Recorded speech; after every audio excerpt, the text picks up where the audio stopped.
Apakah ketika dalam usia konvensional ini orang di sekitarnya termasuk yang didapatkan dari media sosial, Bu? Termasuk, termasuk. Nah, kalau sekarang ini susahnya kan gitu, Mas. Itu yang kita nggak bisa kontrol, karena Ya, itu ya, adalah tamu tidak diundang yang bisa masuk di betul, kamar anak tanpa kita ketahui ya. betul.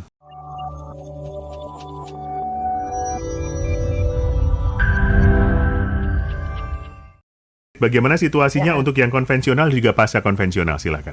Oke. Nah, kalau yang konvensional tentunya karena dia sudah berada pada posisi akan mempelajari moral tergantung bagaimana di sekitarnya itu bersepakat gitu Mas Ani. Nah, pada usia ini dia sudah mulai terbuka untuk misalnya mendengar katakan kalau di media sosial atau di ceramah barangkali ya di radio atau orang ngomongnya tentang bahwa kalau orang berselingkuh itu salah.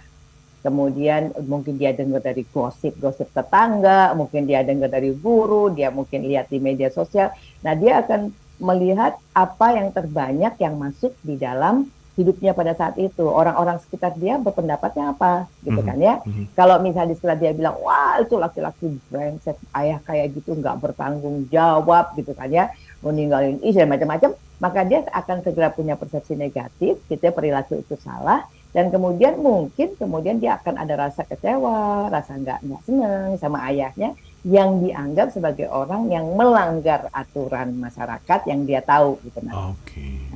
Jadi di sini ini usia paling bahaya untuk orang tua ya kalau di usia antara 7 sampai SMP itu karena anak di sini akan lebih dengar pendapat-pendapat sekitarnya untuk mengambil Hmm, keputusan yang sifatnya moral. mhm. Artinya benar atau salah itu tergantung informasi yang dia dapat tuh lebih banyak yang mana Mas Dani. Oke. Jadi kalau misalnya informasinya buruk, maka dia akan ikut menilai buruk karena Mhm, dia sangat tergantung pada bagaimana kesepakatan nilai itu di sekitarnya itu di usia ya ini masuk akal kan Mas ya dia juga lagi sekolah ya dia mhm, mulai masuk nilai-nilai yang dia harus pelajari mhm, di sekolah mhm, kan gitu kan mhm. Mas. Nah ini di usia di mana dia sangat terbuka terhadap apa sih yang jadi kesepakatan orang di sekitar gitu Mas Anin. Oke. Jadi juga Mhm. tidak lagi subjektif tetapi dia justru melihat gimana sih orang pada umumnya gitu kan sehingga kalau orang pada umumnya menganggap perselingkuhan negatif, maka dia akan merasa kalau itu ayahnya, dia akan merasa ayahnya negatif.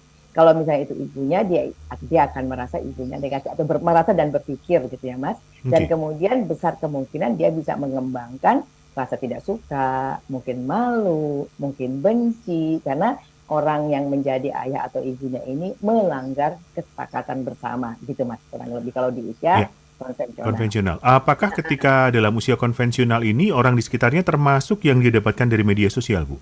Termasuk, termasuk. Nah, kalau sekarang ini susahnya kan gitu, Mas. Itu yang kita nggak bisa kontrol, karena Ya, itu ya. adalah tamu tidak diundang yang bisa masuk di Betul, kamar anak tanpa kita ketahui ya. betul. Jadi artinya mungkin kalau misalnya keluarganya mati-matian mencoba jaga gitu, Mhm, tetapi karena dia berada pada usia di mana dia akan bersepakat dengan orang banyak kan, Mas. Nah, jadi artinya akan kuat-kuatan. Siapa lebih banyak, siapa lebih kuat, siapa lebih kalau kita ngomong gemak ya, siapa lebih bergema kan gitu, Mas.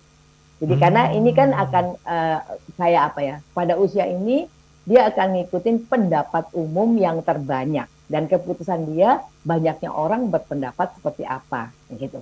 Nah, Oke. media sosial ini membuat kita jadi harus sangat berhati-hati karena bisa jadi kita punya pendapat yang berbeda tapi dia banyak sekali ngikutin media sosial yang mengatakan hal yang bertentangan dan dia akan lebih percaya pendapat umum daripada pendapat satu atau dua orang yang dia kenal gitu Mas Termasuk Dani. orang tuanya? Termasuk orang tuanya. Waduh, Termasuk orang.